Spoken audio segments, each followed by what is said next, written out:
салом шоматон бахайр. душанбе 3 ноябри 2020 сол аст ва таҳаввулоти ин соатаро дар рӯи мавҷи радиои муҳоҷир мешунавед. хабарҳоро аз русия шурӯъ мекунем. донишҷӯёни хориҷӣ бо шикоятҳо дар бораи ихроҷи ғайриқонунӣ ба вазорати маориф ва илми федератсияи русия муроҷиат накардаанд. хабар медиҳад дафтари матбуоти ин ниҳод. ҳамон муассисаҳои таълимии шаҳрҳои минтақаҳое ки вазъи эпидемиологии онҳо вазнин аст ва таҳсилоти фосилавӣ гузашта шудаанд, гуфтаанд дар вазорати илм ва таҳсилоти олии федератсияи русия.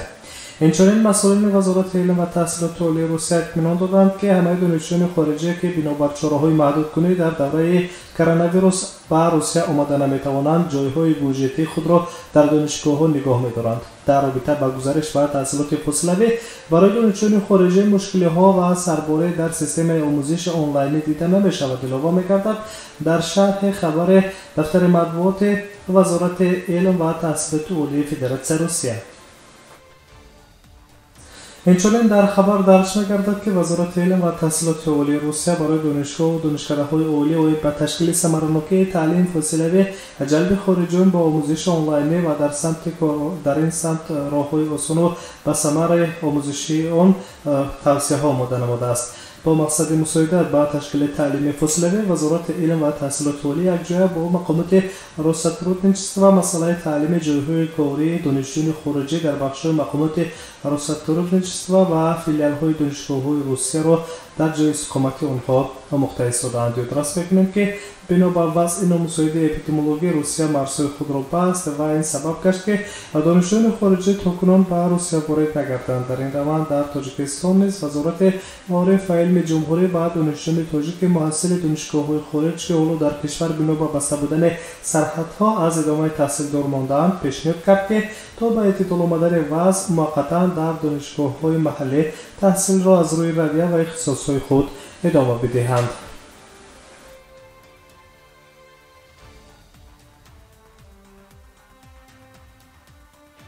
шумо хабарҳои ин соатаи тоҷикистон ва ҷаҳонро мустақиман дар рӯи мавҷи радиои муҳоҷир мешунавед. дар русия мемонем ва хабарҳои рӯзро мустақиман идома медиҳем. ба Сергей Собянин, раиси шаҳри Москав, пешниҳод карда шуд ки музди муҳоҷирони меҳнатиро ки дар бахшҳои коммуналии шаҳри Москав кор мекунанд 2 баробар афзоиш диҳанд, то Москавро аз нокомии коммуналӣ дар фасли сармои имсола наҷот диҳад.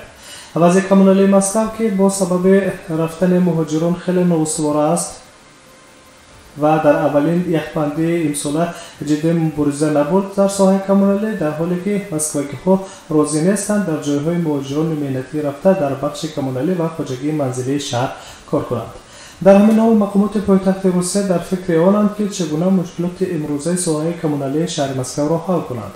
коршиносон итминон доранд ки агар музди меҳнати кормандони хоҷагии манзилӣ ва коммуналӣ ки дар ин бахш асосан муҳоҷирони меҳнатӣ аз кишварҳои осиёи марказӣ кор мекарданд 2 баробар зиёд карда нашавад, пас мақомоти Москав дар мубориза бо зимистони имсола муваффақ нахоҳанд шуд.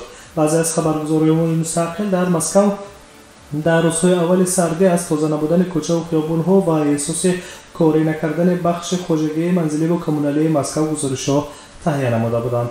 маоши кормандони хоҷагии манзилӣ ва коммуналӣ дар Москав на ба он ҳаддест ки ба талаботи имрӯза ҷавобгӯ бошад. ҳоло норасоии қувваи корӣ дар ҳама соҳаҳои Русия дида мешавад. қисме аз муҳоҷирон ки дар Русия мондаанд, акнун дар ин вақти серталабии коргарон дигар ба маоши кам дар соҳаи коммуналии Москав кор намекунанд.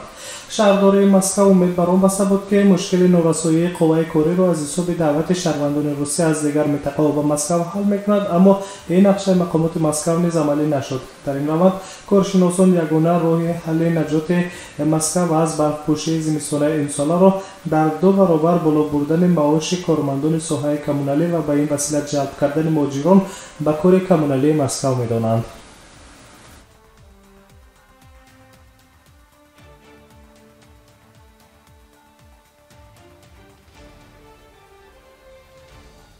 идомаи хабарҳо таҳаввулоти тоҷикистон ва ҷаҳонро мустақиман мешунавед. аз русия ба қозоқистон меравем. дирӯз якшанбе 29 ноябри соли ҷорӣ 170 нафар шаҳрвандони тоҷикистон тариқи долони сабз аз қозоқистон ба тоҷикистон با واسطه اتوبوس را سپرد گردیدند. سازمان جمعیت قیصر می‌نویسد که این تدبیر با دستگیری مشترک حکومت‌های هر دو کشور در دوره لایحه پس کردن تاثیر عاقبت‌های اجتماعی و اقتصادی کرونا ویروس و ماجرای ملتی اساسی و مرکزی که از جانب آژانس شویتزاریا امید بر رشد و همکاری مبلغ گذاری می‌شود عملی کرده شد.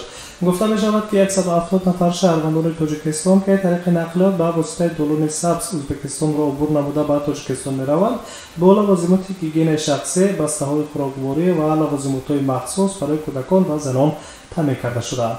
علاوه می گردد که بنیاد جمعیت قیصر در همکاری زیچ با دیاسپورای تاجیکان جمهوری قزاقستان و تامینات مالی و تکنیکی و تشکیل سفر شهروندان تاجیکستان جلب کرده شدند.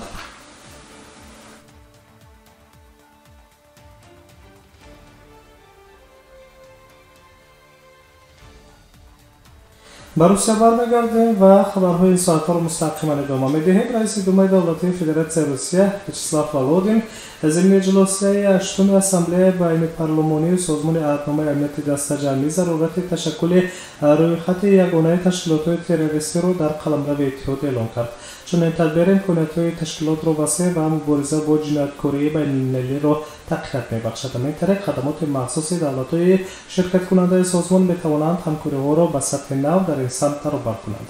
ویاچسلاو ولودین دقت همکسبان خود را به دستگیری قانونگذاری مبارزه با گردش غیرقانونی مواد مخدر جلب کرد.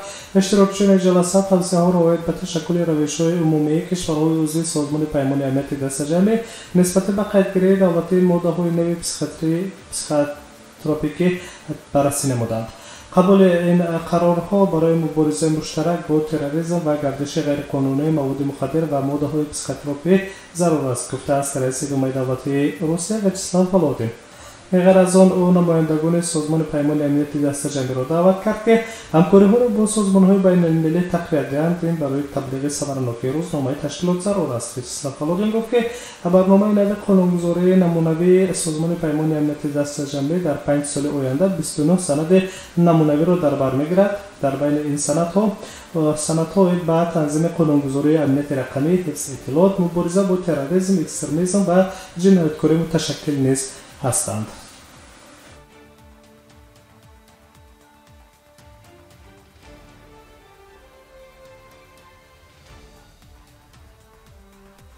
خبرهای تاجیکستان و جهان را مستقیما میشنوید و از مسکو به سنت پتربورگ میرویم. پلیس شهر سنت پتربورگ یک زاده تاجیکستان را با گمان غارت یک هموطن خود بازداشت کرد، می‌نویسد اگنتی اطلاعاتی فدرالی. جبر دیده هنگام بیان عرضه خود در مقامات کارهای داخلی گفته است که حملگران یک چند نفر بودند، اما عمل رازنی را تنها یکی از آنها راهبری می‌کرد. طبعا در خبر درج گردیده است که در اول جنایتکاران از جبر دیده مجبوران 50,000 روبل روسیه نقد او را گرفته، سپس او را مجبور ساختند که باز 99,000 روبل دیگر در کارت بانکی بوده‌اش را به صورت حساب یک نفر دیگر انتقال داد. جبر دیده همچنین قید داشته است که همه حملگران هموطنان او بودند، اما در خبر مفصل درج نگردیده است که حملگران با جبر دیده شناس بودند و نه. طبق اطلاع درج گردیده مبلغ عمومی ضرر رسیده به جبر دیده 149,000 روبل را در بر می‌گیرد. گفته می‌شود که گمانبر اساسی در دزدی پول از زاده تاجیکستان میباشد بازداشت گردیده است. معلوم گردیده است که نسبت گمانبر شونده مقامات کارهای داخلی شهر سنت پتربورگ پرونده جنایتی شده در این سمت تفتیشات را ادامه داده ایستاده‌اند.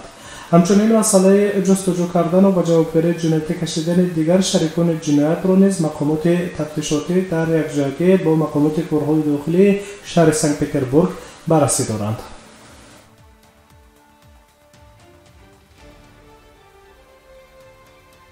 شما ما را مستقیما در روی موج رادیوی ماجر با برنامه اطلاعاتی خبرهای روز شنیدید. سلامت باشید و شما استراحت با فراغت.